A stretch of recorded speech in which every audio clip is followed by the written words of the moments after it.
সুপ্রিয় শিক্ষার্থী, আসসালামু আলাইকুম। আরিফ একাডেমির পক্ষ থেকে তোমাদেরকে জানাই শুভেচ্ছা। আশা করি তোমরা ভালো আছো এবং সুস্থ আছো। তো আজকে আমি তোমাদের গণিত বইয়ের পৃষ্ঠা নম্বর 75 এর 5 নম্বর অঙ্কের সমাধানটা করে দিব। ঠিক আছে, 5 নম্বরের যে 12টা গুণ আছে না, এই 12টা গুণ করে দেখাবো। ঠিক আছে, তার আগে একটু দেখো যে উপরে আমাদের এখানে গুণ করার নিয়ম লেখা আছে। ঠিক আছে, তো এটা একটু পড়ি। হ্যাঁ, আর অঙ্ক করতে লাগলে আমরা কিন্তু বুঝে যাব যে কিভাবে গুণটা করতে হবে। ঠিক আছে, তো দেখো লেখা আছে এখানে দশমিক সংখ্যা গুণ করার নিয়ম। তো বুঝে প্রথমে দেখো 1 নম্বর, দশমিক বিন্দুর কথা চিন্তা না করে সংখ্যাগুলো গুণ করি। অর্থাৎ দেখো যেখানে দশমিক বিন্দু আছে না, এই বিন্দুটার কথা তোমরা চিন্তা করবা না। আমরা অ্যাজ ইউজুয়াল সাধারণ নিয়মে যেভাবে গুণ করি, ঠিক আছে, সাধারণ নিয়মে যেভাবে গুণ করি সেভাবে গুণ করতে বলা হচ্ছে। দশমিক বিন্দুর কথা চিন্তা করতে মানা করা হচ্ছে। ঠিক আছে, তারপর দেখো বলছে গুণ্য এর স্থানে, যে স্থানে দশমিক বিন্দু আছে গুণফলের সেই স্থানে দশমিক বিন্দুটা বসায় দিই, তাহলে কিন্তু আমাদের গুণ করা হয়ে যাবে। ঠিক আছে, তো তোমরা এই কথা না বুঝলে হবে, আমরা অঙ্ক করার সময় ঠিকই বুঝতে পারবো। ঠিক আছে, অঙ্কটা করে দেখো, তাহলে 5 নাম্বার সবগুলো সমাধান করব এখন। ঠিক আছে, আমি এখানে সব অঙ্কগুলো তুলে নিয়েছি। ঠিক আছে, তো প্রথমে 1 নাম্বারটা সমাধান করব। ঠিক আছে, তো দেখো এখানে আছে 3.4 গুণ 7। ঠিক আছে, তো এটা আমরা প্রথমে গুণ করব, দেখো রাফ করে নিয়ে করব। ঠিক আছে, 3.4 গুণ আমাদের 7। ঠিক আছে, তাহলে দেখো আমাদের বলা ছিল কিন্তু নিয়মে যে দশমিক বিন্দুর কথাটি আমরা মনে করব না। ঠিক আছে, কথা চিন্তা করব না। ঠিক আছে, ধরো মনে মনে এটা নাই। ঠিক আছে, এই দশমিকটা নাই, তাহলে এখন সাধারণ যেভাবে আমরা গুণ করি সেভাবে গুণ করব। তাহলে 7 দিয়ে 4 কে গুণ করতে হবে প্রথমে, তাই না? তাহলে 4 7 28, 28-এর 8 বসবে, হাতে থাকবে আমাদের 2। তারপর দেখো 3 7 21, 21 আর হাতে ছিল 2, তাহলে 21 22 আর একে 23, তাই না? 23।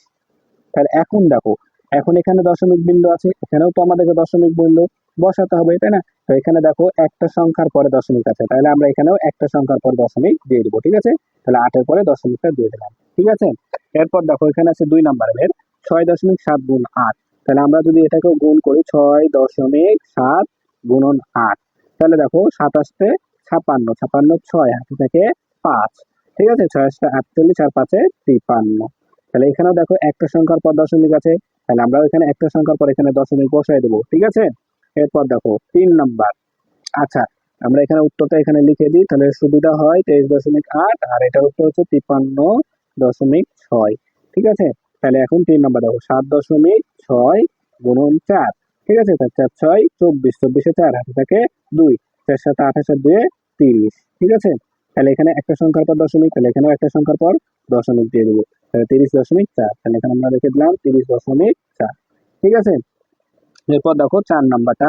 তো এখানে আমি এখানে সব সময় বাঁচানোর জন্য এখানে আমি সবগুলো তুলে রেখেছি। তাহলে এখন গুণ করতে হবে, তাহলে 8.5 গুণ 9, তাই না?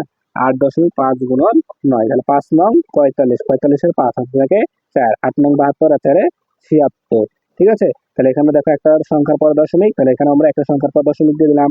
ঠিক আছে, তাহলে এরপর দেখো এটা 6 নাম্বারটা। ঠিক আছে, তো 5 নাম্বারটা আগে করে দেখো, তাহলে 5 নাম্বার আছে আমাদের এখানে 1.23, 1.23 গুণ 8, তাই না?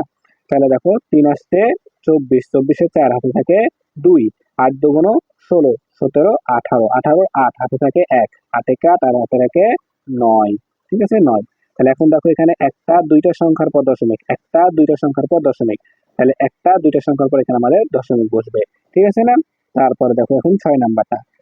তাহলে দেখো এটা দ্বারা 9-কে 2 দ্বারা গুণ করো, তাহলে 9 দুগুণ 18, 8 হাতে থাকে 1, 5 নং 45 আর একে 46-এর 6 হাতে থাকে 4, 4, 3 নং 27 আর 4-এ 31। ঠিক আছে, 31। তাহলে এখানে দেখো একটা দুইটা সংখ্যার পর দশমিক, তাহলে এখানেও একটা দুইটা সংখ্যার পর এখানে দশমিক বসবে। ঠিক আছে, একবারে তাহলে 7 নাম্বারটা দেখো। তো 7 নাম্বার আছে 4.18 গুণ 3। ঠিক আছে, তাহলে প্রথমে 3 দ্বারা 8-কে গুণ করতে হবে, তাই না? তাই 3 আসতে 24, 24-এ 4 হাতে থাকে 2, 3 একে 3 আর 2 5, তারপরে 3 4-এ 12। ঠিক আছে, তাহলে এখন দেখো এখানে একটা দুইটা সংখ্যার পর দশমিক, একটা দুইটা সংখ্যার পর দশমিক, তাহলে এখানেও একটা দুইটা সংখ্যার পর দশমিক বসবে। ঠিক আছে, তাহলে এখন দেখো এবার 8 নাম্বার। তাহলে দেখো 5.26 গুণ 4, 5.26 গুণ 4। তাহলে গুণ করি, দেখো 4 6 24, 24-এর 4 হাতে থাকে 2, 4 দুগুণ 8 আর হাতে 2 10, 10-এর 0 হাতে থাকে 1, 4 5 20 আর একে 21। ঠিক আছে। তাহলে এখন দশমিক কোথায় দিব? তাহলে একটা দুইটা সংখ্যার পর দশমিক আছে, একটা দুইটা সংখ্যার পর দশমিক, তাহলেও এখানেও একটা দুইটা সংখ্যার পর এখানে দশমিক বসবে, তাই না? তাহলে এখন দেখো 9, তাহলে 9 আছে 0.212, 0.212 গুণ 3, তাই না? তাহলে গুণ করি, দেখো 3 দুগুণ 6, 3 একে 3, 3 দুগুণ 6, 3 শূন্যে 0। তাহলে এখানে দেখো একটা দুইটা তিনটা সংখ্যার পর দশমিক আছে, তাহলে এখানেও সেম হবে, একটা দুইটা তিনটা সংখ্যার পর দশমিক, ঠিক আছে।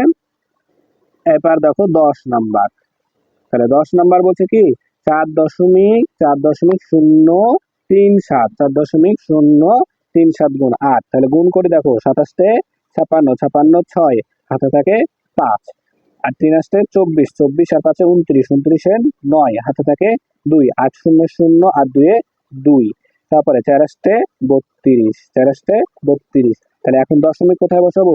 দশমিক বসবে কোথায় দেখো, তাহলে এখানে আছে একটা, এখানে একটা দুইটা তিনটা সংখ্যার পর দশমিক, একটা দুইটা তিনটা সংখ্যার পর দশমিক, তাহলে এখানেও একটা দুইটা তিনটা সংখ্যার পর এখানে দশমিক বসবে, ঠিক আছে। তারপরে 11 নাম্বার দেখো, তাহলে 11 নাম্বার আছে 3.215, 3.215 গুণ 8, ঠিক আছে। তাহলে দেখো গুণ করি, 5 আসতে 40, 40 0, হাতে থাকে 4, 8 একে 8 আর 4 12, 12 2, হাতে থাকে 1, আর 2 16 আর একে 17 7, হাতে থাকে 1, 3 আসতে 24 আর একে 25, ঠিক আছে। তাহলে এখন দশমিক কোথায় দেবো? তাহলে দেখো একটা দুইটা তিনটা সংখ্যার পর এখানে দশমিক, তাহলে এখানেও সেম হবে 1 2 3, তিনটা সংখ্যার পর এখানে দশমিক হবে, ঠিক আছে। এরপর দেখো সর্বশেষ 12 নাম্বার অঙ্ক, ঠিক আছে। তাহলে এখানে দেখো আছে 7.204 গুণ 8, তাহলে 7.204 গুণ 8, তাই না? তাহলে দেখো 4 আসতে 32, 32 2, হাতে থাকে 3, 8 শূন্য 0 আর 3 3, 8 দুগুণ 16, 16 6, হাতে থাকে 1, 27 56 রেখে 57, ঠিক আছে। তাহলে এখন দেখো দশমিক কোথায় দেবো? তাহলে একটা দুইটা তিনটা সংখ্যার পর দশমিক, তাহলে একটা দুইটা তিনটা সংখ্যার পর এখানে দশমিক হবে, একবারে কিন্তু ইজি অঙ্ক, ঠিক আছে। আশা করি তোমরা 12টা অঙ্কই বুঝতে পেরেছো, ঠিক আছে। তাহলে আজকে এই পর্যন্তই। ভিডিওটি ভালো লাগলে অবশ্যই লাইক কমেন্ট শেয়ার করতে ভুলবেন এবং পরবর্তী ভিডিও সবার আগে পেতে আমাদের চ্যানেলটি সাবস্ক্রাইব করে রাখবে। আল্লাহ হাফেজ, আসসালামু আলাইকুম ওয়া রাহমাতুল্লাহ।